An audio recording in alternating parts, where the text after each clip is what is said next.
Ya, jadi karakteristik ikan koi itu dia selalu berkerumun, selalu membentuk gerombolan.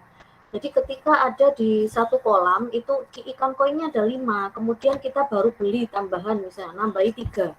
Nah, yang 3 ekor ini nanti dia akan mengikuti gerombolannya, gitu. Dia langsung menyesuaikan diri. Ketika dia ke kanan, langsung ikut dia ke kanan. Jadi langsung menyatu dengan kelompoknya. Itu karakteristiknya ikan koi. Sehingga kadang kalau misalnya untuk apa ya me, untuk misalnya ikan ini dirubah, biasanya dia makannya di atas terus dirubah mau ke makannya di bawah gitu, itu berarti harus ada satu ikan dulu, ikan koi yang dia biasa makannya di bawah, supaya apa, nanti ikan-ikan yang lain ngikutin dia gitu. Jadi harus ada satu leadernya dulu, karena leadernya ini nanti yang akan bisa menggerakkan semuanya, terutama mencari makanan gitu ya, kemudian karakteristik makanan yang seperti apa, nah itu biasanya harus ada satu dulu yang mendahului gitu. Jadi kalau dia ikannya sudah biasa makan di atas, kita ngasihnya makannya yang di bawah, akan susah nanti dimakan, kecuali kalau ada satu ikan koi yang mendahului, dia biasa makan di bawah, nanti teman-temannya akan ikuti gitu, karakteristik ikan koi. Nah kemudian 2 tahun pertama ikan koi itu dia akan memaksimalkan pertumbuhan. Jadi di 2 tahun pertama pertumbuhannya bisa sampai 50 cm, 60 cm itu bisa, tergantung ya. Jadi ketika ada satu koinya misalnya dibudidayakan bersama lah ya. Jadi ketika ada beberapa koi dia dibudidayakan bersama dari kecil, sama-sama bareng. Tapi nanti setelah 2 tahun ada yang ikannya ini panjang banget. Ada ikan yang misalnya sangat panjang sampai 60 cm, ada ikan yang mungkin panjangnya nggak seberapa, ada yang panjangnya sangat kecil gitu ya tapi gemuk misalnya. Nah, ada yang segini ini yang gemuk ini tapi dia reproduksinya sudah jalan. Jadi berarti ada ikan koi yang berarti kalau seperti ini, yang satu ini ikan koinya dia akan memaksimalkan pertumbuhan, jadi energinya ini digunakan 100% untuk pertumbuhan gitu. Biasanya ikan-ikan yang pertumbuhannya itu paling cepat itu warnanya enggak terlalu muncul. Jadi warnanya enggak terlalu muncul atau mungkin organ matanya enggak terlalu tajam, karena apa, energinya dipakai ke pertumbuhan semua gitu. Jadi kalau ikan koi yang panjangnya enggak masuk rata-rata, berarti ada fitur ya, ada fitur yang dia kurang aktif di situ. Ini karakteristiknya koi gitu. Tapi kalau misalnya dia pertumbuhannya setengahnya, ini ada pertumbuhannya setengahnya tapi organ reproduksinya sudah jalan, berarti energi yang masuk itu enggak semuanya dimasukkan ke pertumbuhan, tapi juga ada yang dijadikan ke ini, jadi ke penggemukan tubuhnya dan juga ke organ reproduksi. Nah, ada yang mungkin pertumbuhannya standar lah rata-rata, tapi juga enggak masuk ke fase pemijahan ya, jadi dia masih belum matang organ reproduksinya, tapi juga nggak terlalu panjang. Nah ini biasanya nanti yang muncul warna gitu. Jadi ketika dia 100% digunakan pertumbuhan, maka ikan koi panjangnya nanti maksimal.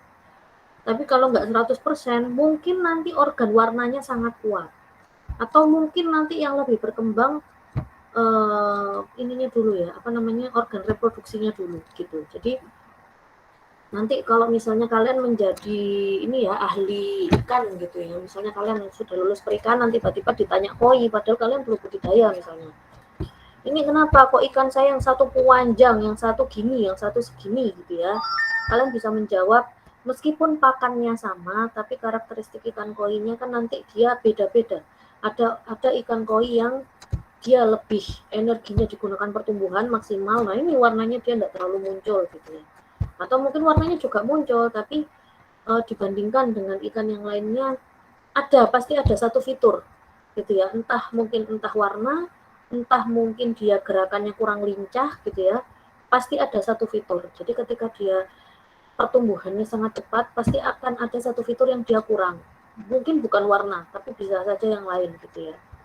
Itu karena apa, energinya nggak merata, 100% digunakan pertumbuhan semua, tidak digunakan yang lain gitu.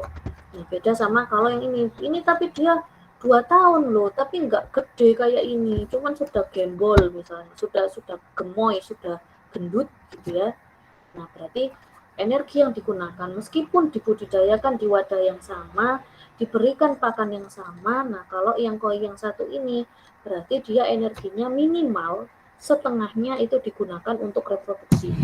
Itu seperti itu. Kalau yang pertama ini, mungkin dia dimaksimalkan di warna, bukan di pertumbuhan, gitu ya. Jadi kalau kalian misalnya ditanya, jawabannya seperti itu. Tergantung. Bukan, tapi dibudidayakannya sama, wadahnya sama.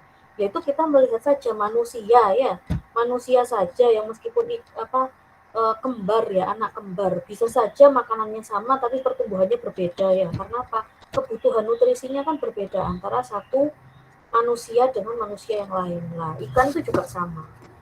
Betul. Nah, jadi kalau kita mau membudidayakan koi, persiapan yang pertama adalah persiapan kolam. Yang pertama, dia harus terbebas dari zat kimia. Nah, biasanya ya anak-anak ya, kolam ini biasanya itu harus dibersihkan dulu pakai klorin. Jadi koi itu harus benar-benar bersih ya. Koi itu harus benar-benar bersih. Jadi untuk disiapkannya itu dia biasanya disikat dulu. Jadi disikat pakai sabun atau disikat pakai klorin, nggak bisa pakai air biasa. Gitu. Jadi kalau kita pakai air biasa, biasanya kolamnya kelihatannya bersih, tapi banyak bakterinya. Nah, bakterinya ini yang nanti bisa menjadi sumber penyakit bagi koi. Gitu. Jadi biasanya dia dibersihkan pakai klorin dulu, atau kaporit itu juga bisa, tapi harus dosis rendah, atau pakai sabun cuci itu juga bisa, tapi nggak boleh langsung diisi koi gitu ya. Jadi ini yang paling penting di persiapan kolam, jangan diisi langsung dengan koi, kecuali koinya memang ditangkap dari sawah misalnya, dari kolam tanah misalnya, nggak masalah, dia kan sudah terbiasa.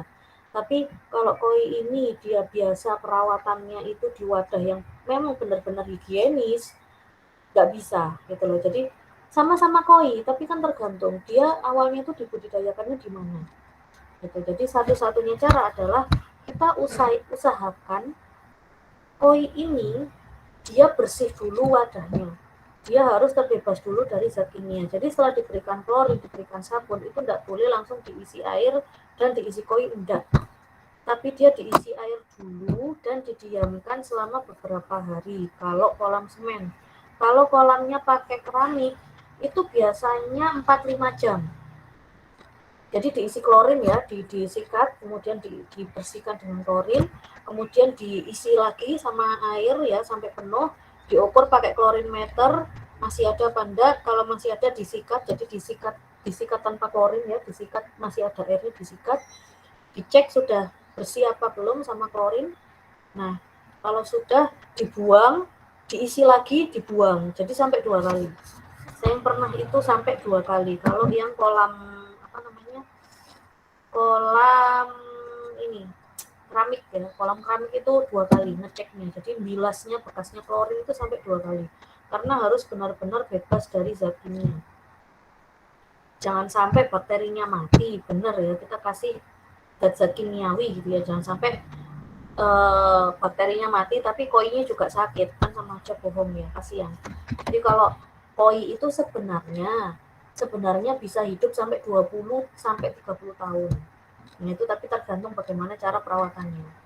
Meskipun ya rata-rata ya enggak sampai segitu umurnya gitu loh. Bisa koi dibudidayakan bertahan sampai 10 tahun aja sudah bagus ya. Rata-rata kan seperti itu. Nah, kemudian selain kita memastikan dia terbebas dari zat kimia, ini dipastikan juga dia airnya bukan air baru, bukan air ngisi dari PDAM langsung, bukan, tapi air dari tandon. Ya, harus ada tandonnya. Jadi kalau kita budidaya, orang budidaya, mungkin kalian melihat, loh Bu, di UMG itu loh Bu, saya buka keran langsung keluar airnya. Nah, tapi kan itu sebenarnya ada tandonnya dulu. Ya, jadi sebenarnya air yang kalian dapatkan bukan langsung ngambil dari sumber air ya, atau air pompa misalnya. Bukan langsung air pompa kalian gunakan untuk budidaya, kan bukan. karena itu masih ada zat-zat organik, zat-zat yang berbahaya ya masih ada, mineral-mineral yang berbahaya itu kan masih ada, makanya tidak bisa, harus minimal dibiarkan selama 1 atau 2 malam gitu. Jadi kalau yang di UMG Bu gimana ya, enggak apa-apa kan dia pakai tandon, jadi nggak langsung ya, airnya nggak langsung diserap, nggak langsung dari kalian nyalakan sanyu kemudian langsung airnya diambil dari tanah itu ya, air tanah itu kan nggak langsung itu, tapi ngambilnya dari tandon. Nah tandon ini kan dia juga sudah disimpan, jadi masih aman, kalian buka keran masih aman. Nah, ini. Kemudian untuk tahap persiapan, pastikan pH dan kadar oksigen air awal sudah sesuai. pH-nya sebenarnya itu dia tidak bisa tahan di atas pH 8. Sebenarnya tidak bisa di atas pH 8. Tapi kalau kita membudidayakan koi dari kecil misalnya ya, dan sudah dibiasakan untuk tinggal di area yang memang tidak cocok gitu ya. Jadi harusnya dia di 7,2 sampai 7,8 nih kalau di literatur. Tapi ada jenis-jenis koi yang misalnya mungkin dia biasa dibudidayakan di Gresik misalnya dari kecil ya. Gresik daerah sini kan daerah Batu Kapur ya. Kapur itu pH-nya tinggi di atas 8. Nah, ternyata koi masih bisa hidup. Ya berarti dia sudah bisa menyesuaikan diri gitu loh. Tapi kalau kalian bawa koi misalnya, kalian bawa koi dari Blitar, dibawa ke Gresik, kemungkinan matinya itu masih besar. Karena apa? pH-nya Blitar dengan pH-nya Gresik itu berbeda. Gitu. Jadi masih ada kemungkinan dia mengalami kerusakan gitu ya. Jadi masih mengalami stres tinggi itu masih memungkinkan. Karena apa? Kondisinya berbeda. Kecuali koinya dibudidayakan dari kecil. Gitu. Jadi biasanya kan dari 100 ekor nanti sisa 50. Lah 50 ini yang nanti dia bisa bertahan sampai gede. Mungkin sisanya jadi 30 saja. Oke ya. Sisanya cuma jadi 30 saja. Tergantung dari ini. Jadi kalau yang bagus, yang ideal bagaimana? Minimal pH-nya 7,2 sampai 7,8. Tapi kalau di atas 7,8 bisa nggak Bu? Bisa. Benar, saya mau bertanya. Oke, silakan. Itu Bu, kalau sabun apa ya Bu? Itu sabun biasa. Saya itu kolam semen Bu. Oh, saman kolam semen ya? Sabun ini aja Mbak. Sabun sunlight itu loh. Sunlight tapi samen encerkan lagi, jangan yang terlalu pekat.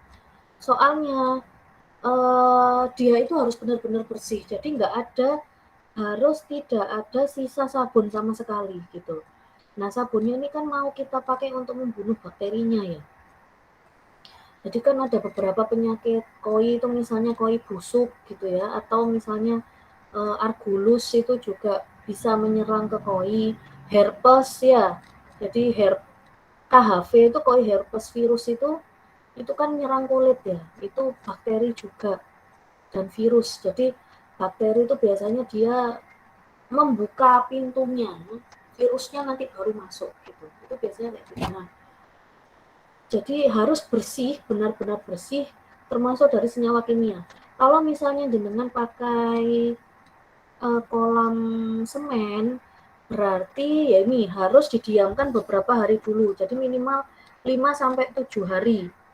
Kosongan, jangan diisikan koi dulu, kosongan dulu baru nanti dibuang. Nah, dibersihkannya pakai apa? Sabun cuci piring itu nggak apa-apa, tapi samen encerkan. Jadi biar nggak terlalu ganti airnya tuh nggak bolak-balik. Karena dikasih klorin encer aja waktu itu saya kolamnya kecil, sebenarnya ukurannya hanya 2x2 ya. Kecil sebenarnya, tapi karena dikasih klorinnya juga nggak terlalu banyak, itu bilasnya itu harus 2 kali. Jadi 2 kali di full, 2 kali disikat, dibuang. Jadi nggak cuma di fully, tapi juga disikat sambil diisi air gitu. Itu seperti itu Mbak. Tapi kembali lagi tergantung koinya ini awalnya dibudidayakan di mana. Gitu. Jadi kalau memang kita beli di orang gitu ya, dia perawatannya itu ekstra, dibudidayakannya ekstra, berarti kita memeliharanya juga harus ekstra. Tapi kalau koinnya mungkin sampean melihat walah dibudidayakan gini aja bisa gitu ya misalnya ya, di kolam sederhana gitu itu ternyata bisa, ya berarti nggak jauh beda. Di tempatnya jenengan akan nggak terlalu sulit nanti dia penyesuaiannya gitu. Jadi tergantung, sama seperti ini sih ya, ini kan hias ya, jadi kan apa ya, sama seperti kucing lah, kucing hias itu ya, kucing rumahan sama kucing luar gitu ya. Kalau dia biasa dibawanya itu dengan makanannya itu aneh-aneh, makanan yang mahal-mahal, ya dia nanti makannya ya itu harus yang mahal itu. Kalau dia biasanya disimpan di kucingnya itu diwadahi terus gitu ya, dimasukkan kerangkeng terus, nggak pernah keluar ke rumah. Begitu keluar rumah mungkin apa namanya, bukan sakit ya, sering sering flu atau apa gitu ya, bulunya mungkin nanti gampang rontok atau apa. Nah itu sama seperti itu, tergantung ramutan awalnya dari si koi. Cuman kalau kolam semen ya sebaiknya sabunnya sabun yang ini aja, jadi yang dia bisa membunuh bakteri tapi light gitu ya, light, jadi dia ringan, teksturnya itu dia ringan, nggak terlalu berat. Kalau dikasih sabun Wings itu kan busanya terlalu banyak ya, busanya terlalu banyak, sampai harus nyikati bolak-balik. Mending sabun itu aja, cuci piring itu sampai encerkan terus sampai sikati, terus nanti dibilas air ya, sampai penuhi sambil sikat tipis-tipis saja ya kan. Kalau sikat yang pertama yang belum diberi air itu kan harus kencang. Nah yang kedua sampai isi, sambil diisi sikat biasa saja. Nah kemudian dibuang, sampai isi lagi, didiamkan selama beberapa hari gitu. Jadi untuk menghilangkan zat-zat kimianya ini tadi gitu Mbak Cepi ya. Tapi itu tadi balik lagi tergantung ikannya. Jadi kalian beli indukannya di mana. Kalau memang indukannya tahan, ya nggak perlu sampai seperti itu kan buang-buang air juga ya. Itu kan terlalu ekstra kalau kayak gitu. Tapi kalau apa namanya, ikannya memang dia biasa dibudidayakannya sangat-sangat higienis, berarti kalian perawatannya juga harus ekstra gitu. Dan jangan lupa jangan langsung air baru. Ini yang sangat penting ya anak-anak ya. Kelihatannya koinya itu sehat, 1-2 hari itu sehat, tapi habis itu nggak mau makan gitu. Ini efeknya kalau diisi air baru itu. Jadi selama memang ada tandon berarti nggak apa-apa, karena kan airnya disimpan dulu di tandon. Nah tapi kalau dia apa namanya, airnya ini air baru yang benar-benar baru, itu paling tahan cuma 2 hari. Paling banter itu koinnya gesit itu cuma 2 hari. Habis gitu sudah enggak mau makan biasanya. Gitu, koinnya enggak mau makan. Habis itu enggak mau makan ya wes, namanya enggak mau makan ya susah. Bisa ke kematian. Padahal hanya gara-gara kita ngisi air baru.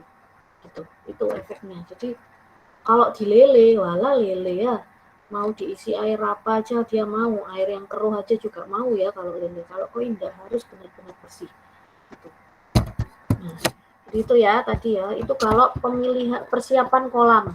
Nah, kemudian kalau memilih ikan koi, semakin banyak dari ini ya, jadi dari indikator-indikator ini semakin banyak yang ada, biasanya harganya cenderung mahal. Nah, yang pertama bentuk tubuhnya harus torpedo ya, jadi buntutnya kecil, semakin ke depan badannya semakin membesar, jadi seperti torpedo. Sama seperti ikan cupang. Jadi kalau ada kontes cupang, pasti yang dipilih adalah ikan yang bentuk tubuhnya torpedo, gesit, ya. Kemudian motifnya itu juga coraknya itu sangat terang. Kemudian juga nanti terlihat dia keturunan asli apa enggak, gitu ya. Keturunan asli gimana? Enggak ada warna lain. Seperti kohaku. Ini kan kohaku ya. Kohaku kalau di sininya masih ada warna merahnya, nah berarti dia indukannya mungkin enggak asli kohaku. Nggak tahu, dia mungkin ada persilangan Sanke atau ada persilangan Asaki, nggak tahu. Atau harusnya Kohaku, tapi di sini ada jaringnya sedikit. Nah, ini berarti pernah disilangkan sama jenis Asaki atau Susui. Gitu. Atau jaringnya yang seperti benar-benar jaring, berarti sudah pernah disilangkan sama Matsuba indukannya. Ini. Jadi, kalau misalnya mau diikutkan kontes warna merah, ya benar-benar harus warna merah. simetris, harus benar-benar simetris, dan harus nggak ada pola yang lain. Kalau memang yang mau diikutkan kontes Kohaku, ya pastikan dia benar-benar Kohaku. Nah, jadi benar-benar Kohaku, nggak ada unsur Asagi, nggak ada unsur Susui, nggak ada unsur Sanke, Soa, nggak ada unsur Tancho gitu ya. Kan kalau Tancho kan bundar, gitu ya. Kalau Tancho itu kan bundar. Nah, kalau ini kan nggak Tancho ya, karena dia memang ada di bagian kepalanya tapi nggak bundar. Nah, bahkan anak-anak ya, ini saya sedikit info. Tancho. Nah, bahkan Tancho ini kan dia bundar ya. Tancho asli itu sebenarnya dia nggak bulat sempurna seperti ini.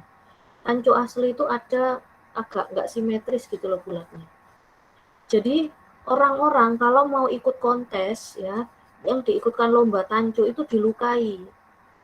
Jadi si bulatannya ini dilukai, bahkan sampai seperti itu anak-anak. Jadi si bulatannya ini dilukai supaya bentuknya bulat sempurna. Koinnya dilukai. Gitu. Hanya untuk mendapatkan Tancho yang modelnya sangat bulat. Gitu. Jadi kalau kalian misalnya suatu saat kalian melihat ikan Tancho gitu ya. Loh ini jenis Tancho tapi kok bundernya gak sempurna, Rek. Lah itu berarti dia Tancho hasil persilangan alami.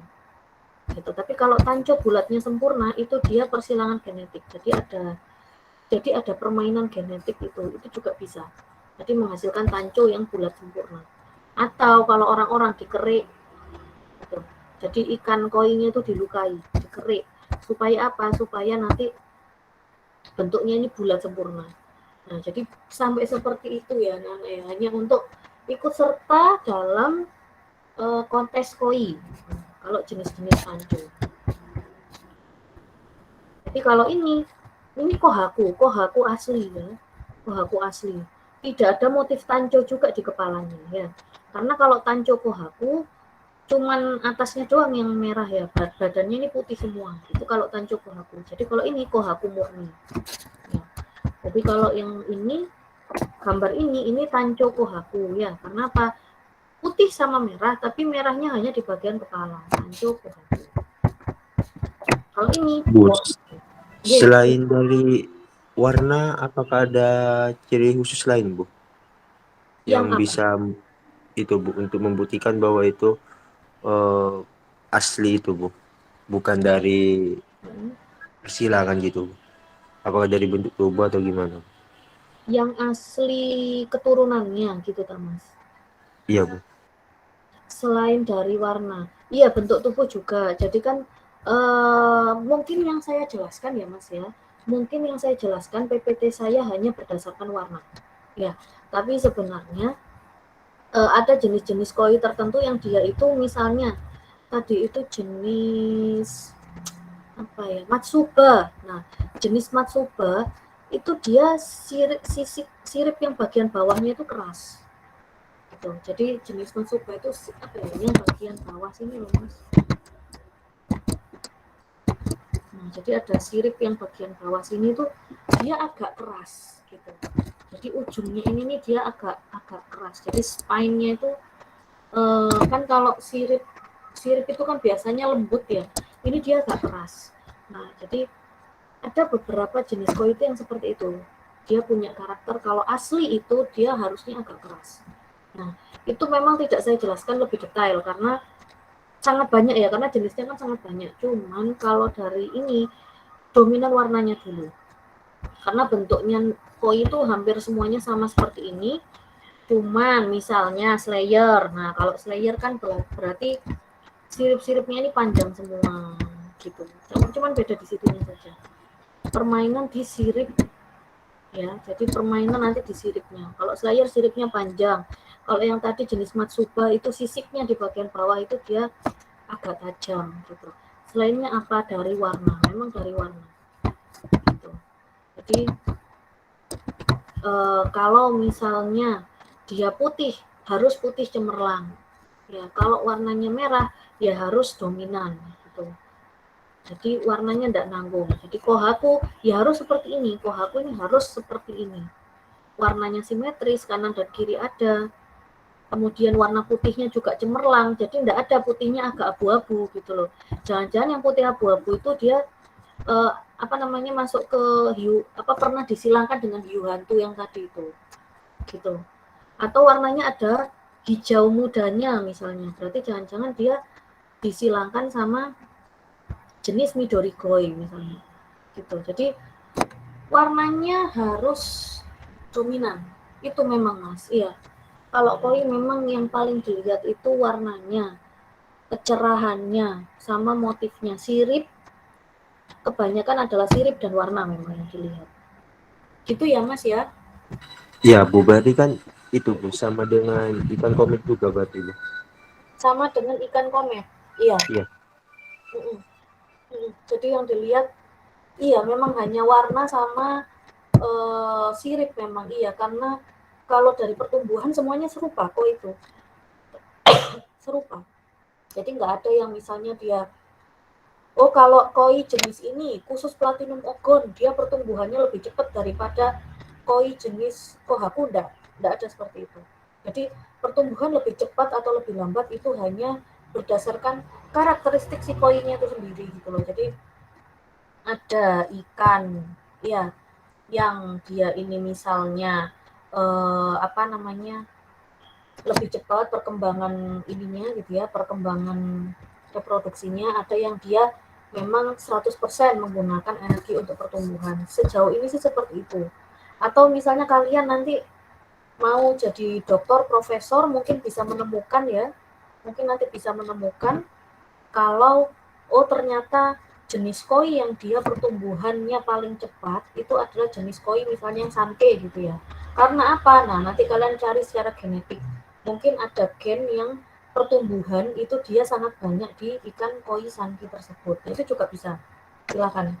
Ya, jadi kalau sejauh ini itu tidak ada. Jadi sejauh ini tidak ada, kalau koi jenis ini pasti pertumbuhannya lebih cepat. Sejauh ini belum ada. Gitu. Kecuali mungkin petambak atau pembudidaya koi yang sudah biasa membudidayakan, mungkin bisa, kalau koi jenis ini biasanya dia lebih cepat. Tapi itu juga dilihat juga gitu loh, indukannya dari mana gitu loh. Jadi dia bisa menyatakan lebih cepat itu indukannya dari mana. Jadi kadang nggak bisa kita samaratakan semuanya gitu ya. Kalau jenis kikoi semua yang warna kuning misalnya itu pertumbuhannya pasti semuanya cepat. Nggak bisa kita samaratakan seperti itu. Karena apa? Tergantung dari indukannya. Asalnya dari mana, makanannya apa gitu. Tapi kalau para pembudidaya mungkin bisa mengatakan, ini yang biasanya paling cepat, tapi biasanya tidak semuanya. Jadi tidak pasti. Kecuali memang sudah pernah ada penelitian, ternyata di sini gen pertumbuhannya ini dia sangat banyak gitu ya. Di ikan kikoi misalnya dia ini gen pertumbuhannya sangat banyak dibandingkan ikan koi jenis yang lainnya. Sehingga dia ketika diberikan makanan itu semua energi itu digunakan untuk membentuk pertumbuhan. Nah, kecuali seperti itu, baru berarti bisa dipastikan semua ikan kikoi itu pertumbuhannya cepat. Jadi kalau ada ikan kikoi misalnya pertumbuhannya lambat, berarti dia tidak asli. Gitu. Itu ya Mas Mas Rudi ya. Iya Bu, berarti itu ngikut faktor lingkungan juga Bu ya? Iya Faktor betul. lingkungan itu. Iya betul. Jadi beberapa tahun yang lalu ya anak ya. Jadi waktu kakak tingkatnya jenengan, angkatannya Sofi, maba, ya. Waktu itu masih maba, kita itu datang ke UMM Malang ya. Waktu itu datang untuk melihat koi yang ada di UMM. Nah, jadi di Gresik waktu itu kan anak-anak itu kan naruh koi juga di lab. Koinya nggak timbul pada waktu itu ya, jadi warnanya itu nggak timbul koinya. Setelah saya lupa apakah koi itu dibawa dari Malang atau gimana, saya lupa. Cuman ketika dibawa di Gresik, koinya itu nggak timbul warnanya. Gitu. Koi tapi nggak seperti koi akhirnya. Gitu karena apa? Mungkin dia biasa hidup di lingkungan yang pH. Nah, pH ini yang jadi masalah. Jadi kan di lab kita itu kan pH-nya sekitar 9-10. Koi optimalnya di 7,2 sampai 7,8, bahkan nggak sampai 8. pH-nya dia itu optimalnya di 7,2 sampai 7,8. Kadar oksigennya harus di atas 5, harus ya. Jadi artinya dia itu harus ada aerator. Itu wajib kalau koi. Makanya kenapa kok koi itu ada orang yang sampai dikasih seperti air terjun, itu kan fungsinya untuk nambah oksigen. Selain untuk estetika, itu sebenarnya untuk memaksimalkan kadar oksigen, karena koi butuh air yang sangat bersih. Air mengandung H2O, nah berarti air juga kaya oksigen. Gitu. Jadi fungsinya adalah itu. Nah, waktu itu belum ada pembudidaya koi, itulah anak. Jadi saya belum tahu ada pembudidaya koi pada saat itu, karena di Gresik posisinya pH-nya tinggi, gitu ya. Jadi pernah saya dicurhati waktu itu, saya masih dulu itu angkatannya siapa tuh, pernah dicurhati katanya temennya jualan koi tapi kok warnanya nggak sebagus yang di Malang ya. Nah itu warnanya kok nggak sebagus yang di Malang. Nah mungkin si koinya ini sudah kondisinya stres gitu loh ya. Jadi kan dia hidup pada kondisi lingkungan yang nggak sesuai. Ya otomatis ketika ada energi yang harusnya untuk pertumbuhan, untuk ini, akhirnya energi ini digunakan untuk dia mempertahankan diri. Gitu. Jadi bertahan dari stresnya itu tadi. Sehingga apa? Harusnya warnanya muncul, harusnya warnanya kuat, akhirnya kurang kuat gitu loh warnanya. Nah itu jadi 3 ya, berarti kan mungkin sekitar 2-3 tahun yang lalu itu koi ketika dibudidayakan di lab itu warnanya nggak terlalu muncul. Saya lupa itu siapa yang membudidayakan juga saya lupa, cuman bawa 1-2 ekor, ternyata warnanya nggak muncul. Kemungkinan besar karena memang faktor lingkungan itu mempengaruhi. Jadi memang tergantung dia diambilnya dari mana. Dia biasa dibudidayakan di daerah mana. Jadi ketika dia memang misalnya bisa hidup, loh bisa kok ternyata hidup, dia di Gresik bisa, tapi apakah warnanya sempurna juga? Jadi apakah warnanya tetap timbul, tetap muncul, atau ketika nanti dibandingkan dengan yang ada di Malang misalnya, atau di daerah Blitar, ternyata warnanya kalah gitu. Nah, berarti kalau warnanya kalah, dia butuh energi ekstra untuk mempertahankan diri, bukan untuk membentuk warna gitu. Jadi energi tidak digunakan ke gen warna, ya, bukan untuk gen warna, tapi gen stres. Nah, gitu. Jadi untuk menanggulangi stresnya itu, untuk memproduksi gen stres, bukan untuk memproduksi gen warna. Makanya warnanya kurang muncul. Sekarang saya sudah mendengar banyak pembudidaya koi, ya. Sekarang sudah banyak. Warnanya seperti apa? Ya, saya sudah lama tidak melihat sama koi yang ada di Malang ya. Cuman kalau sekilas saya lihat warnanya sih bagus-bagus.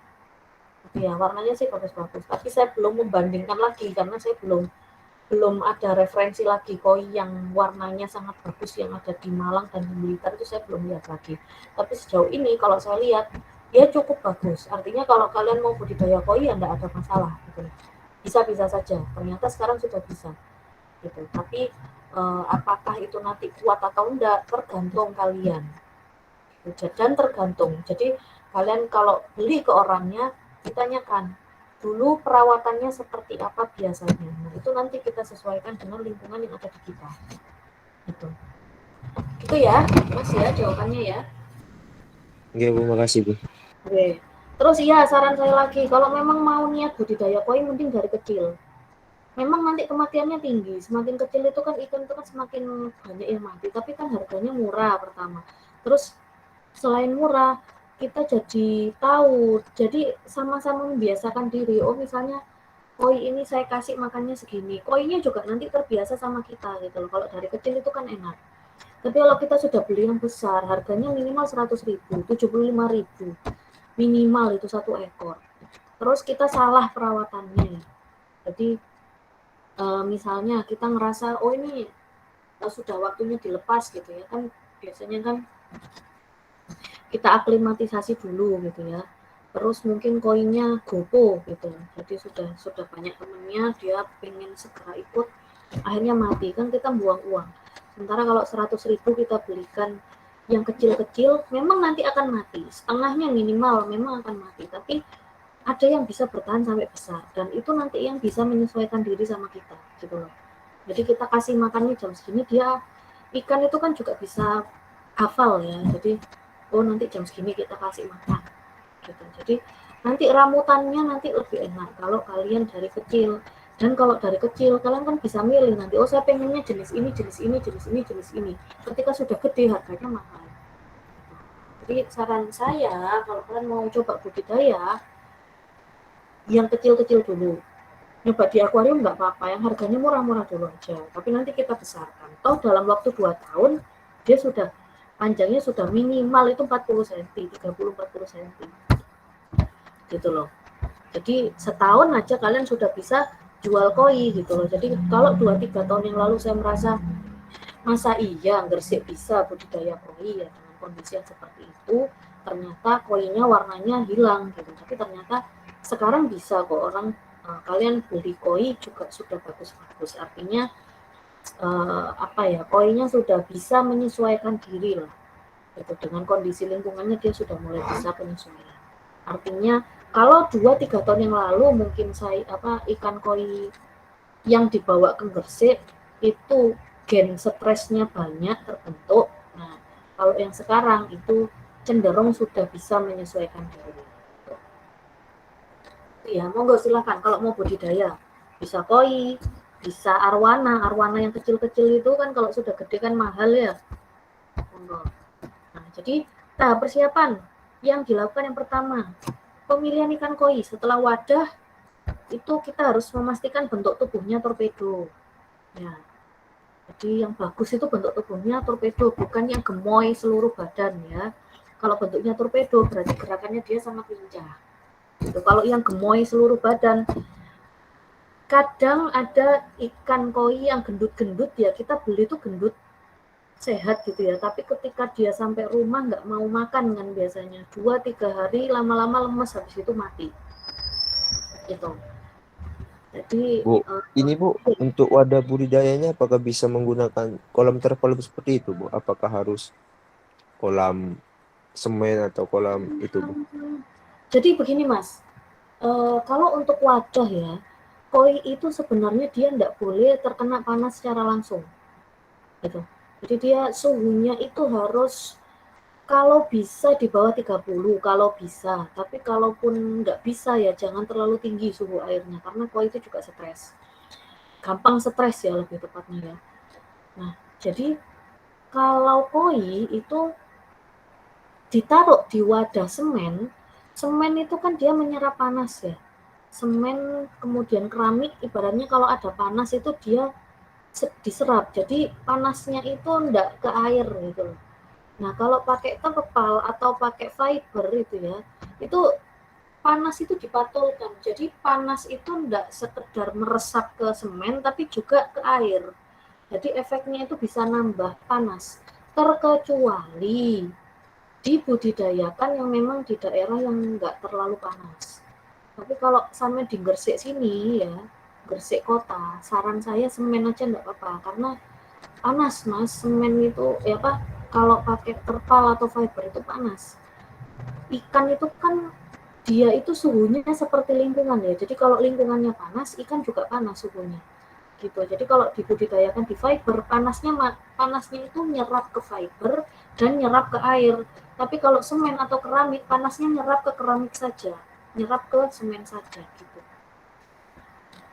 Kalau mau terpal saya nggak tahu, tapi kalau di daerahnya jenengan itu panas apa enggak ya, Mas Rudi? Iya, daerah Tergantung Bu, Bawean itu panas nggak sih? Tergantung. tergantung. Sama Gresik panas. Ya, tapi lebih dominan ke panas karena itu kan dekat itu Bu, pesisir gitu, pantai, laut.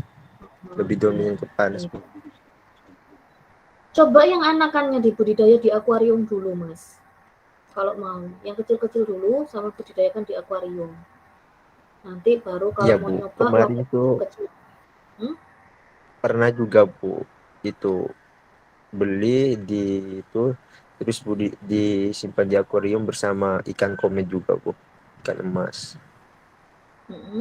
Tapi ya gitu Bu, warnanya itu kayak tidak itu Bu, Nggak tidak terlalu muncul, bagus, tidak sebagus pudar gitu Bu. tidak sebagus waktu beli.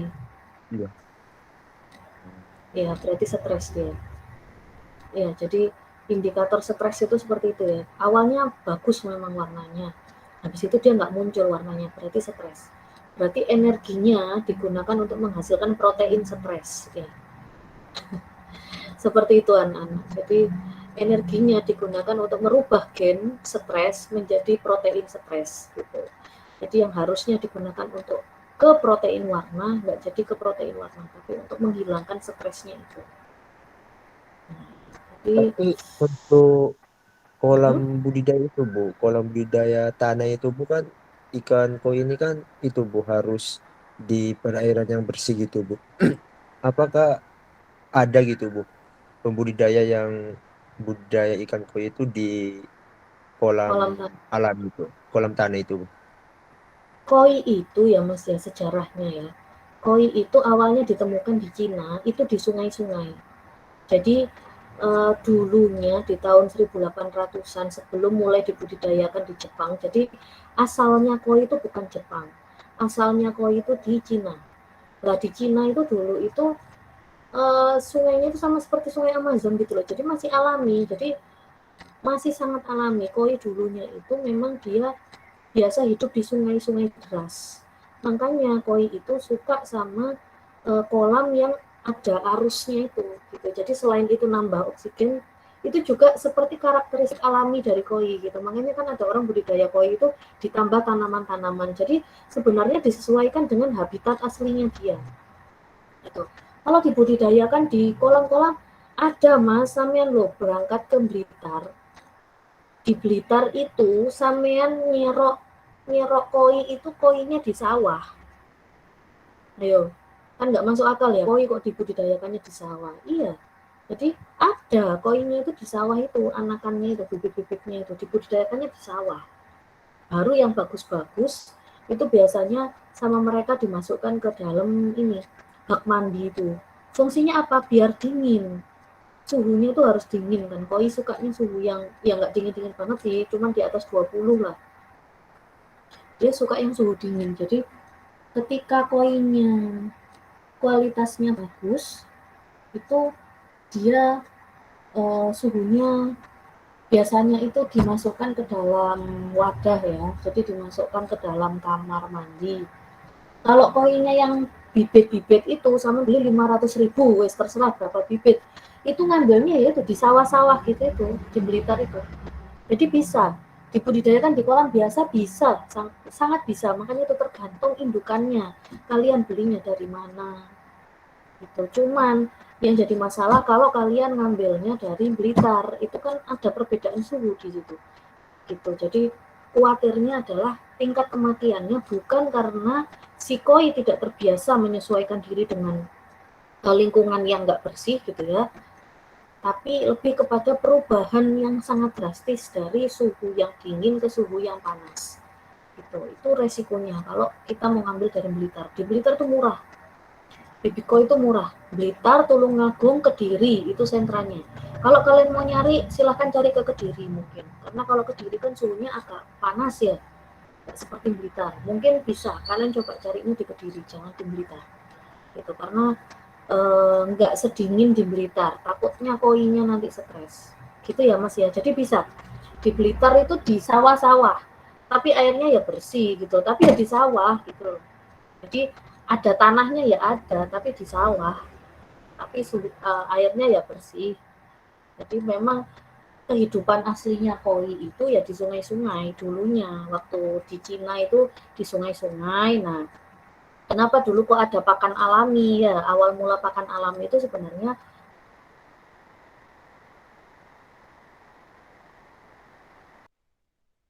orang Cina itu ngelihat, kok lucu ya ikannya ini, ada ikan yang seperti ini. Tadi cacing, nah mulai ada cacing sutra. Itu apa? Dikasihkan awalnya ke koi. Nah, jadi dulu mereka nggak membudidayakan cuma karena koi ini banyak di sungai-sungai, dikasih makan aja, senang mereka. Kalau dikasih makan, nanti koinya kan merumput, terus nanti dia kan bergerombol, gitu. Senang aja. Nah, baru yang pas 100-200 tahun yang lalu baru dibudidayakan sama orang Jepang. Itu baru ketika budidaya sama orang Jepang itu di daerah gunung ya. Kemudian suatu ketika mereka mengadakan pameran ikan koi. Nah ini Jepang sudah berhasil punya koi sendiri. Nah baru itu di situ mewabah. Gitu. Jadi kalau awalnya di sungai biasa, koi itu. Jadi sebenarnya dia bisa hidup kotor itu bisa. Wong dia juga jenis emas ya. Sebenarnya dia itu jenis ikan emas. Hidup kotor bisa dia itu. Cuman tergantung ramutan awalnya. Jadi tergantung perawatan awalnya itu dia seperti apa. Gitu ya Mas ya. Ada pertanyaan lagi mungkin? Oke Bu, nanti kalau ada pertanyaan nanti saya tanya Bu. Makasih Bu. Oke, siap ya. Jadi nih, ikan koi yang dipilih apa? Bentuk tubuh torpedo, nafsu makannya tinggi, dalam kondisi sehat, warna cemerlang, batas pola jelas. Nah ini ya, batas pola putih sama merahnya jelas. Tidak kayak yang tadi, yang ikan slayer itu ya. Yang slayer nggak jelas tadi itu. Jadi warnanya wes nggak jelas, batasnya juga ini putih, merah, ini beneran merah, apa putih, puyeh, apa gimana gitu kan nggak jelas. Pola ikannya seimbang, kemudian lebih baik dibudidayakan dalam jumlah sedikit namun sehat. Jadi mendingan lebih baik kalian beli 5 ekor tapi sehat semua daripada kalian beli 20 gitu ya. Misalnya kalian punya uang 500.000. 500.000 ini kalian bisa beli 5 ekor di tempat yang berbeda ya. Kalian bisa beli 5 ekor tapi sehat semua. Atau kalian beli 20 tapi wes sembarang campur gitu ya. Lebih baik jumlahnya sedikit.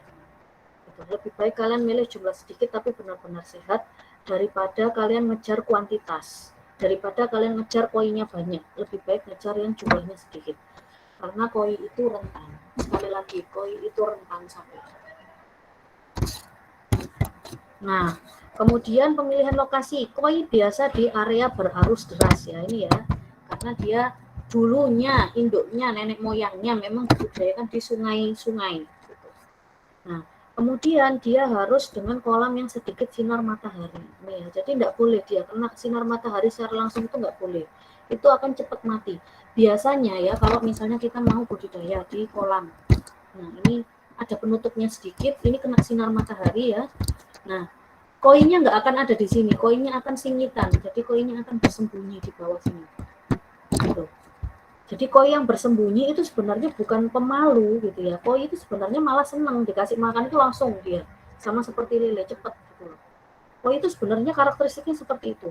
Tapi kalau kalian nanti ketemu koi yang pemalu ya, koi yang pemalu seperti ini, jangan-jangan dia itu sebenarnya bukan takut pada manusia, tapi karena terlalu panas gitu. Jangan-jangan seperti itu. Makanya kita harus benar-benar melihat, lah ini koinya kenapa ya? Kok kalau ini kok seringnya ke sini. Nah, itu harus dicek.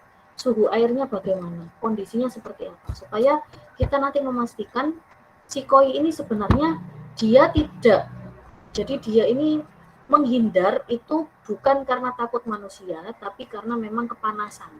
Jadi dia ini harus sedikit sinar matahari. Nggak boleh kena matahari langsung. Nggak boleh, koi itu harus ada tutupan atasnya. Minimal harus ada tutupan atasnya. Gitu loh. Dan tutupan atasnya jangan yang panas kayak seng ya. Jadi cari tutupan yang dingin lah sifatnya. Itu koi. Ribetnya itu di situ. Nggak boleh kena sinar matahari secara langsung, tapi boleh kena sinar matahari, tapi nggak langsung gitu loh. Jadi nggak boleh secara langsung. Fungsinya apa? Untuk mencegah peningkatan suhu supaya dia nggak stres itu tadi ya, dan juga mencegah blooming fitoplankton. Karena apa? Blooming fitoplankton nanti ada penyakit-penyakit yang menyerang koi, sangat mudah diserang koi, menyerang koi ketika ada blooming. Nah, kemudian koi itu harus dibudidayakan ukurannya serupa. Kalau gede-gede semua, kalau kecil-kecil semua. Karena apa? Kalau dia ada koi yang ukuran kecil akan dimakan karena koi itu omnivora. Ya. Koi itu dia bisa makan sayuran, tapi dia juga bisa makan daging. Nah, jadi kalau membudidayakan koi ukurannya harus sama. Jadi biar dia tidak memakan ikan yang ukurannya lebih kecil. Kemudian kalau di kolam tanah, ya resikonya dia bisa menggali dasar kolam, sehingga membuat akar tanaman rusak. Makanya dia dibudidayakan itu di wadah yang memang semuanya di semen gitu minimal, semuanya minimal di semen supaya si koi ini tidak ngerusak gitu.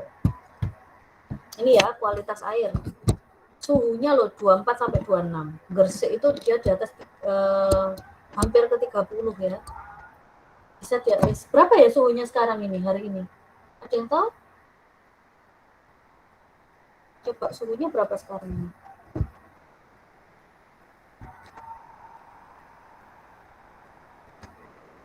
Jadi suhu airnya itu tidak boleh terlalu tinggi. Kalaupun ada fluktuasi, tidak boleh lebih dari 5 derajat. Nah, jadi dalam sehari itu tidak boleh perubahannya sampai lebih dari 5 derajat. Makanya koi nggak boleh kena sinar matahari secara langsung. Gitu. Jadi kalau kalian punya kolam, jangan angger. Oh, saya punya kolam, enak itu diisi koi. Lihat dulu kolamnya seperti apa. Ada penutupnya nggak bagian atasnya. Kalau nggak ada penutup, kena sinar matahari secara langsung nggak dia. Itu. Karena kalau kena sinar matahari secara langsung kasihan, gampang mati nanti koinnya. pH-nya 7,2 sampai 7,4 ini yang optimal. Oksigen minimal 5 ppm, CO2 maksimal 10 ppm, nitrit maksimal 0,2, air harus bebas klorin. Ini ya, harus bebas klorin. Makanya harus diendapkan dahulu selama 24 jam. Makanya saya sampaikan ke jenengan itu saya harus nyikat sampai 2 kali hanya untuk menghilangkan sisa klorin, karena nggak boleh sama sekali ada sisa klorin yang ada di kolamnya koi. Pakannya harus mengandung protein dan pigmen. Nah, ini ya pemilihan pakannya. Pigmennya buat apa? Untuk memunculkan warna. Jadi kalau kalian, Bu, saya mau coba buat pakan ikan koi sendiri, monggo silahkan. Kalian bisa memilih formulasi ini. Bisa nabati, bisa hewani, kemudian juga harus ada multivitamin dan mineral. Pigmennya bisa dari, kalau misalnya ikannya warna merah gitu ya, berarti kalian bisa ngambil pigmen karoten sama astaxanthin yang mengandung ini. Gitu. Jadi Bu, berarti kenapa? untuk pakannya itu antara protein sama pigmen itu di mix, Bu? Iya, betul. Makanya pakannya ikan koi kan mahal ya. Karena dia mahalnya itu ada untuk pigmen, Mas. Gitu. Jadi ada kan ikan pakan ikan yang warnanya hijau tok. Nah, hijau tok kan berarti kan spirulina itu ya. Spirulina itu sebenarnya dimunculkan itu adalah pigmen warna merahnya koi. Gitu. Itu ada cabai hijau juga masuk gitu, Bu. Dikeringkan dulu itu. Apa? Baru itu ada pigmen untuk warna kuning itu memakai cabai hijau, Bu. Iya. Nama pigmennya rutin, bisa. Rutin cabai hijau itu dia mengandung pigmen warna kuning. Iya, cabai hijaunya dikeringkan dulu. Cabai hijau kan nggak terlalu pedas ya. Jadi dikeringkan dulu, kemudian nanti dicampur. Nah, kalau memang penambahannya cabai, berarti maksimal 10%. 10% dari total formulasi pakan. Karena apa? Cabai pedas ya. Ini kalau kenapa kok cabai, Bu? Karena cabai juga dia ada sifat antibakteri yang tinggi. Jadi bisa mematikan bakteri yang ada di dalam tubuh ikan koi gitu. Kalau memang formulasinya pakai cabai hijau. Cuman sekali lagi nggak perlu terlalu banyak. Kalau cabai. Kalau spirulina bisa 100% sampean kasih spirulina nggak apa-apa. Kalian kan sudah belajar ya pembuatan pakan alami.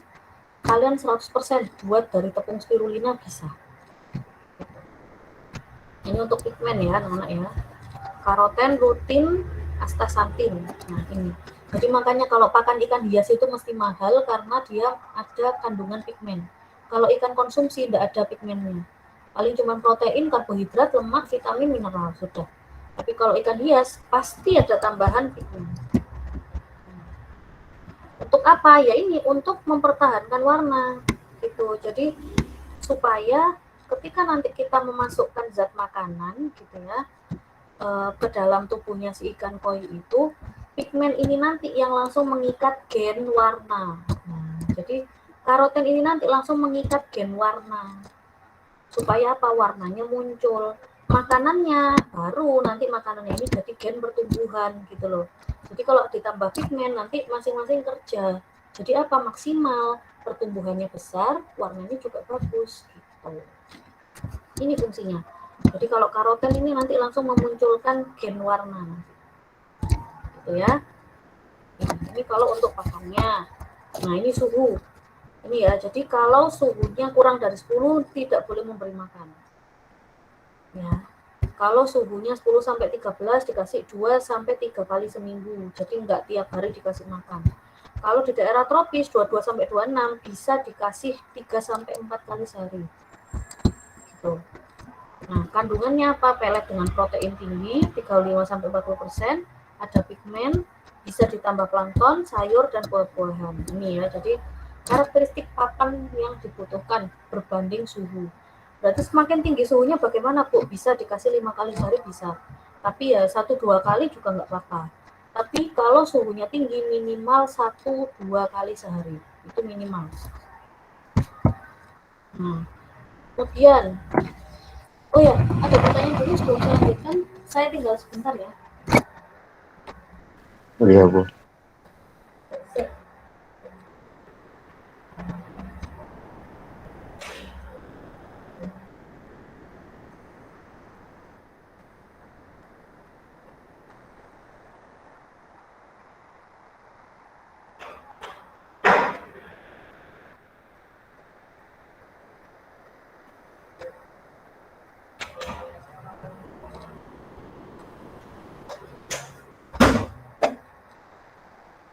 Bisa sekali.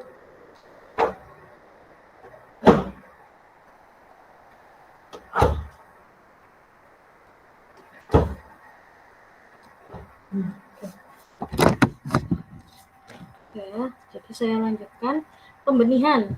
Pembenihan, pemilihan induknya, pola warnanya harus menyesuaikan jenis koi yang tadi ya. Jadi kalau warnanya, kalau memang kohaku ya pastikan dia kohaku benar-benar kohaku, nggak ada sankenya sama sekali. Jadi nggak ada coretan hitam sedikit aja, nggak ada gitu. Supaya nanti hasil pembenihannya juga bagus. Kemudian cerah dan simetris.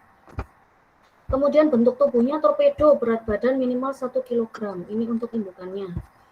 Kemudian karakteristik koi, dia memijah saat musim semi atau biasanya bulan Januari sampai Maret ya. Pokoknya yang suhunya tidak terlalu panas itu biasanya koi itu nanti ada musim pemijahannya. Nah, kemudian dia matang gonat dengan menaikkan suhu air. Jadi kalau supaya cepat matang gonatnya, suhu airnya ditinggikan. Tapi pada saat proses perkawinan, suhunya harus dingin. Karena koi itu dia pemijahannya tengah malam, subuh-subuh itu loh, anak jam 2 sampai jam 4 itu biasanya. Koi itu mau melakukan pemijahan. Ketika suhunya sangat dingin itu biasanya. Kemudian induk jantan dan betina diletakkan terpisah. Nah, jadi fungsinya apa? Untuk menghindari bertelur di luar waktu pemijahan. Ya, karena koi itu namanya dia omnivora ya. Jadi dia ini memakan anakannya sendiri. Jadi telurnya setelah dibuahi dimakan sendiri sama si indukannya. Makanya koi ketika dia proses pemijahan itu begitu telurnya sudah dibuahi semua itu langsung dipisah. Gitu. Jadi telurnya langsung diamankan. Fungsinya apa ya itu? Supaya nggak dimakan lagi sama ibunya. Karena dipuasakan dulu kan, koinya itu dipuasakan dulu. Nah, jadi dia tidak diberi makan dulu selama beberapa hari. Jadi makanya begitu sudah selesai pemijahan lapar. Kalau kita nggak ngecek pada saat pemijahan dimakanin lagi. Itu koi. Nah, kemudian untuk pembenihan biasanya harus diberikan ovaprim ya. Biasanya harus diberikan ovaprim karena umumnya koi itu enggak memijah ini ya, jadi enggak dia enggak memijah secara alami gitu loh.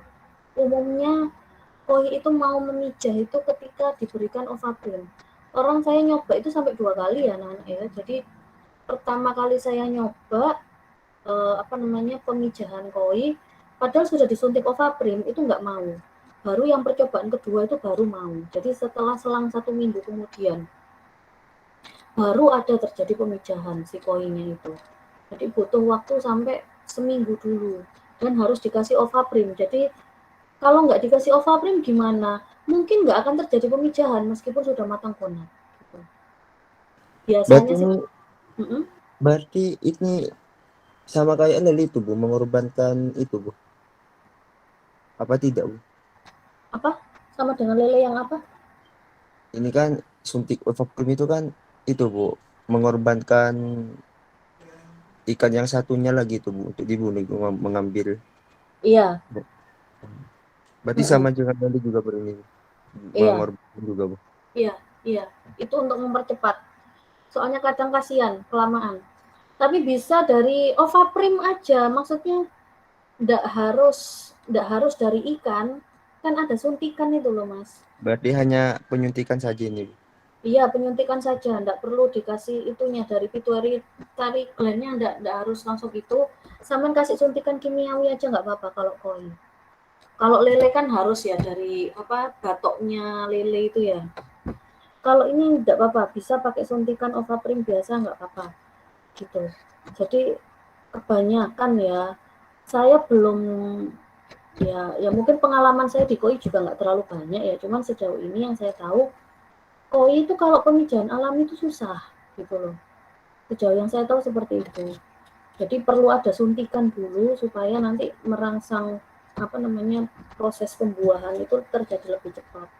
Karena kalau nggak dikasih Ovaprim biasanya butuh sampai 1-2 hari, kan kasihan ya itu kejar-kejaran 1-2 hari gitu ya. Yang ada kelelahan, apalagi posisinya puasa kan dia kan dibuat lapar ya. Apalagi posisi dibuat lapar, jadi kasihan kalau nggak terjadi pembuahan itu kasihan. Kalau pakai pemijahan alami itu kasihan gitu. Makanya perlu diberi Ovaprim. Tapi kalau misalnya Bu di tempat saya kok bisa ya ternyata, ya berarti bagus gitu loh. Kalau memang misalnya bisa sampai tanpa diberi Ovaprim terus terjadi proses pemijahan ya berarti bagus. Gitu ya, Mas ya. Iya, Bu. Oke. Kemudian ovulasinya terjadi setelah 10 jam penyuntikan. Nah, jadi dihitung. Misalnya biasanya itu dia memijah itu menjelang subuh. Jadi jam 2 sampai jam 4. Jadi dikira-kira 10 jam penyuntikan, berarti 10 jam sebelum jam 3 jam 4 itu. Itu. Jadi dipastikan sekitar segitu itu baru kita suntikan supaya apa? Nanti terjadi ovulasi 10 jam kemudian. Nah, pemijahan terjadi tanpa stripping agar tidak melukai ikan. Ya jadi sama sekali tidak di stripping. Kalau koi itu sama sekali tidak di stripping, cuma dilihat, indukannya itu cuma dilihat. Oh kelihatannya ini matang gonat, jadi nggak di stripping, kasihan. Karena kalau koi udah stres, udah nggak mikir untuk pemijahan ya. Namanya orang udah stres nggak mikir gitu loh. Jadi dia yang ada adalah mempertahankan diri dari kematian. Gitu. Jadi kalaupun ada stripping itu benar-benar cara terakhir. Jadi misalnya coba pemijahan pakai ini nggak bisa, pakai Ovaprim nggak bisa, seminggu kemudian dicoba lagi pakai Ovaprim nggak bisa, terus dicoba lagi nggak bisa, baru cara terakhir di stripping. Gitu. Nah biasanya itu 2 betina 1 jantan, biasanya supaya apa nanti telur yang dihasilkan sangat banyak. Bu, tapi kalau 1 betina 2 jantan ya nggak apa-apa, nanti diapit berarti si betinanya. Cuman kasihan nanti karena kalau karakteristiknya si koi itu dia cepat jantan itu, jadi betinanya itu nanti yang mepet ke si jantan gitu ya. Jadi begitu ini tuh dia gantian, si jantan itu 1 kemudian 1 lagi gitu, biasanya seperti itu gitu. Kalau misalnya mau dibuat 1 jantan 2 jantan 1 betina ya nggak apa-apa, berarti betinanya mungkin kurang agresif gitu ya, jadi betinanya mungkin kurang apa ya, sehingga perlu direspon dengan 2 jantan. Jadi ini bebas, cuman umumnya itu 2 betina 1 jantan karena sekali bertelurnya memang banyak ya. Karena sekali bertelurnya memang banyak, cuman telurnya ini nanti biasanya dimakan lagi gitu loh. Makanya biasanya ketika terjadi proses pemijahan itu betinanya diperbanyak itu karena itu. Jadi untuk mencegah cara apa namanya pemijahannya aja sudah susah payah gitu ya, ternyata telurnya yang dihasilkan sedikit karena kebanyakan dimakan. Kemudian disediakan substrat atau injuk. Nah, pendederan telur yang sudah dibuahi akan menetas setelah 24-48 jam. Kemudian dia dibiarkan ya, jadi tidak diberikan makan sampai kuning telurnya habis. Kalau kuning telurnya sudah habis, pakannya urut-urutannya diberikan artemia, kemudian cacing sutra. Bu, mau saya berikan pakan chlorella misalnya, monggo, itu juga lebih bagus ya. Baru setelah 2 bulan itu bisa diberi pelet. Jadi setelah 2 bulan, nunggunya lebih lama ya, nunggunya 2 bulan dulu baru bisa diberi pelet. Kualitas benih tergantung indukan, sekali lagi tergantung keturunan keberapa. Benih berkualitas baik umumnya mencapai 25-55% dari total telur. Jadi yang baik itu paling banter itu setengahnya. Kalian dapat seperempatnya itu sudah bagus gitu ya. Jadi telur, Bu, saya kemarin ngitung jumlah telurnya sampai 10.000. Ternyata yang bagus jadi anakannya cuma 2.500. Ya itu sudah bagus berarti. Kan seperempatnya ya. Standarnya kan seperempat sampai setengah gitu. Jadi itu berarti sudah bagus. Kemudian pertumbuhan biasanya 2 cm setiap bulan. Dikalikan saja. Berarti kan dalam 10 bulan harusnya sudah 20 cm. Makanya saya bilang, kalian 1 tahun saja pembesaran koi minimal sudah bisa dijual. Sekarang 1 koi ukuran 25 sampai 30 itu 100.000 per ekor. Nggak ngelihat jenisnya ya. Itu bahkan jenis-jenis yang murah itu loh, yang standar, yang kohaku, yang sanke, jenis-jenis yang kayak gitu itu 1 ekornya sekarang 100.000. Kalian sekarang semester 5 kuliah ya, kalian biaya skripsi, jualan koi aja sudah lumayan. Jualan 10 koi aja 1 juta sudah untungnya. Ya, sudah besar, kejual 10. Sementara kalau orang beli, nggak mungkin beli 1-2, 5 minimal ya. Kalian jual 12 ekor 1 juta wes. Terus ternyata kualitas ikan kalian bagus. Ya, terutama yang ini sih daerah-daerah panas ini nih, yang terutama di Gresik ini kan potensi ya. Karena apa? Rata-rata koi mati. Nah, kalau kalian budidaya dari kecil, koinya sampai kalian besarkan, kalian jual ke orang kan kemungkinan tahannya lebih tinggi. Karena apa? Dibudidayakannya dari kecilnya sama kondisi lingkungannya. Gitu. Jadi ini lumayan ya, 1 tahun aja sudah bisa kalian jual koinnya. Apalagi kalau kalian ternyata dapat yang jenis-jenis bagus, layer, jenis doitsu, platinum ogon, nah itu malah lumayan lagi, kalian bisa jualnya lebih mahal gitu. Nih, bentar.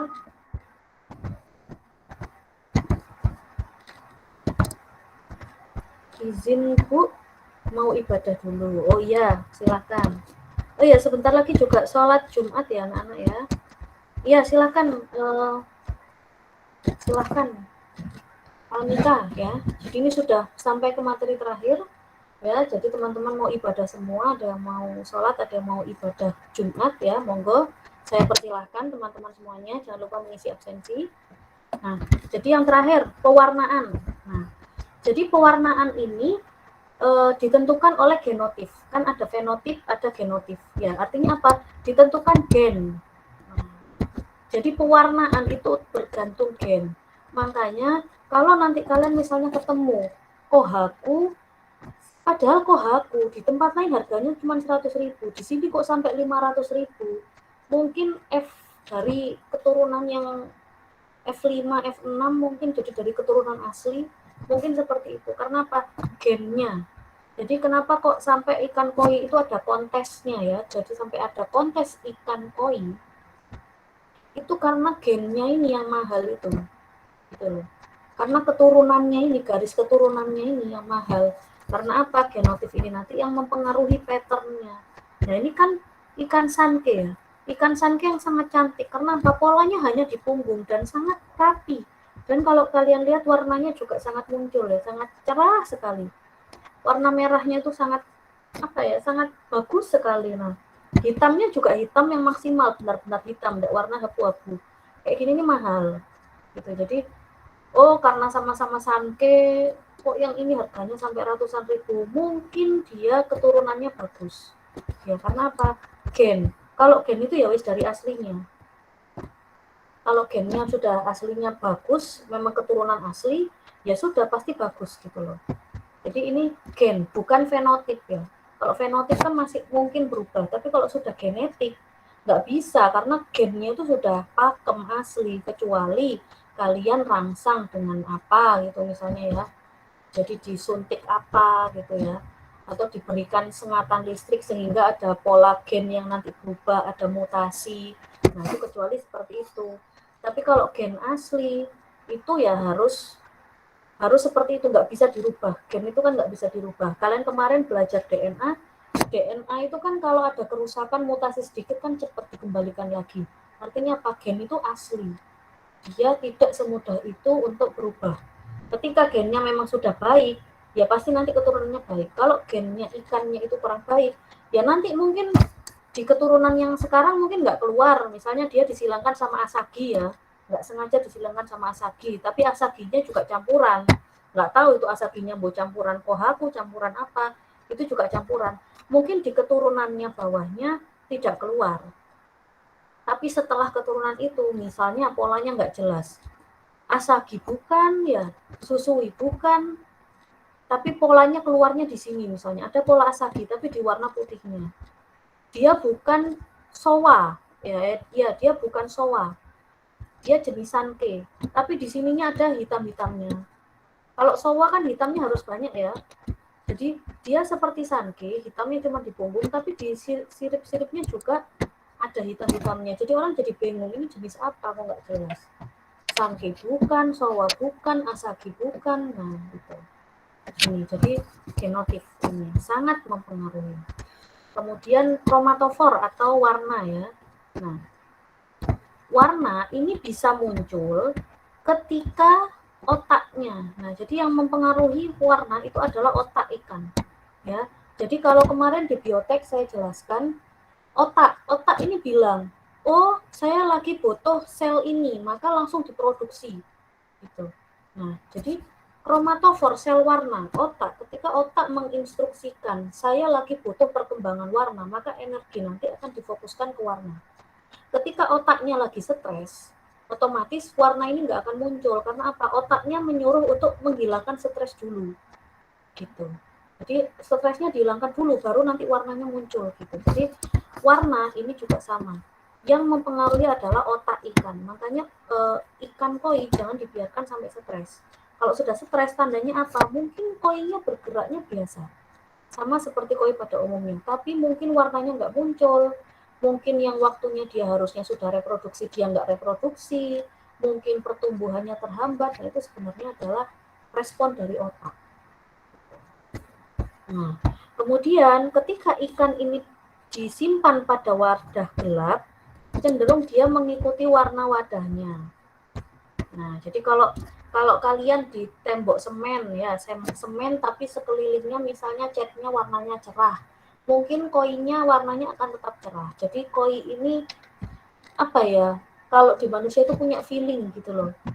Jadi dia punya gen yang untuk ketika memang kondisinya dia itu warnanya cerah ya dia cerah gitu. Jadi menyesuaikan diri dengan kondisi yang ada di lingkungannya.